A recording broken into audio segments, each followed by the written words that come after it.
بسم الله الرحمن الرحيم، وأسعد الله صباحكم بكل خير. أعزائي مشاهدين قناة إشراقة الوادي، نحييكم من 7 فدادين، نصهم مزروع جرجير ونص التاني مزروع برسيم. طبعا هنيئا لنا بالمشتركين الجدد معانا في القناة إشراقة الوادي. الصورة المصغرة من قناة كنوز الوادي. وطبعا بنتأسف على نقص المعلومات نظرا لصغر الفيديو. إذا يبقى بنتكلم على أرض الوضع القانوني بتاعها استثمار، بينها وبين القرية 2 كيلو، وزي ما احنا شايفين وماشيين في الجرجير. نص الأرض مزروعة جرجير، وطبعا على رأسها سكة والمروة، وعلى رأسها مصرف، في ديلها مصرف تاني، وجنب منه أسفلت فرعي. الأسفلت الفرعي بيطلع على الأسفلت العمومي بيودي على الكفاح. يبقى بنتكلم على أرض استثمار. سألنا على الثمن، والثمن جميل ومفاجأة، قال لك 70,000 جنيه الفدان.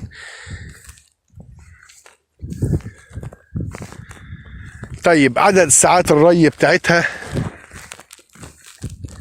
قال لك ليها ساعة كل أسبوع للفدان، يعني 7 ساعات. طب سألنا البير بتاع نظامه ايه؟ قالوا لا مش البير ده، جزء ابار حكومي. البير 850 متر، بير بالطاقة الشمسية وبير بالديزل. وانتظروا ان شاء الله الحلقة القادمة، هنجيبها لكم من قلب البرسيم. ولكن هنسيبكم تعيشوا مع منظر الجرجير وهو محشوش ومضموم.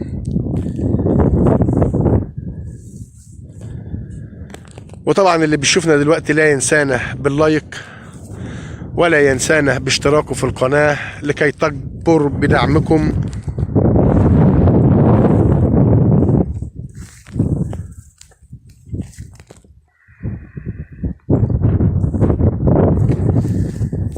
ونبص على السكة.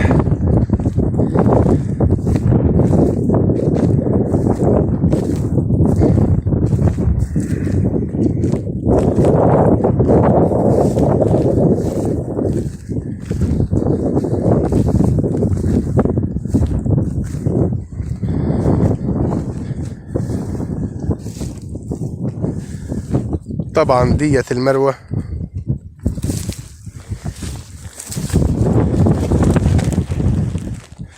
وديت السكة. وقبل ما نختم الفيديو الجميل بتاعنا، هنسيبكم تعيشوا شوية مع الجرجير.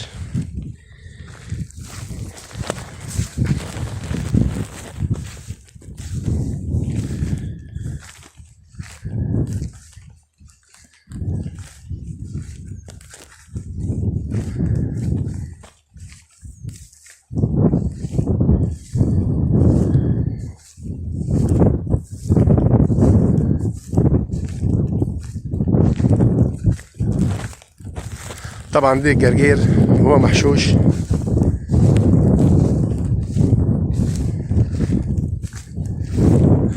و7 فدادين لهم 7 ساعات كل اسبوع. ارض نظامها استثمار قديم، والاستثمار القديم ده بيبقى فلوس قليلة.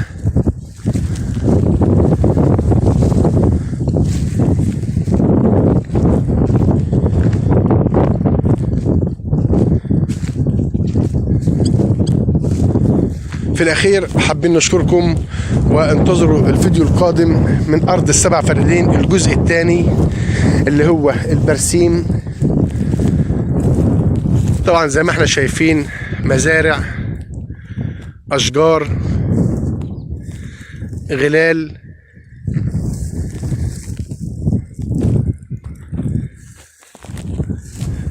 والسلام عليكم ورحمة الله وبركاته.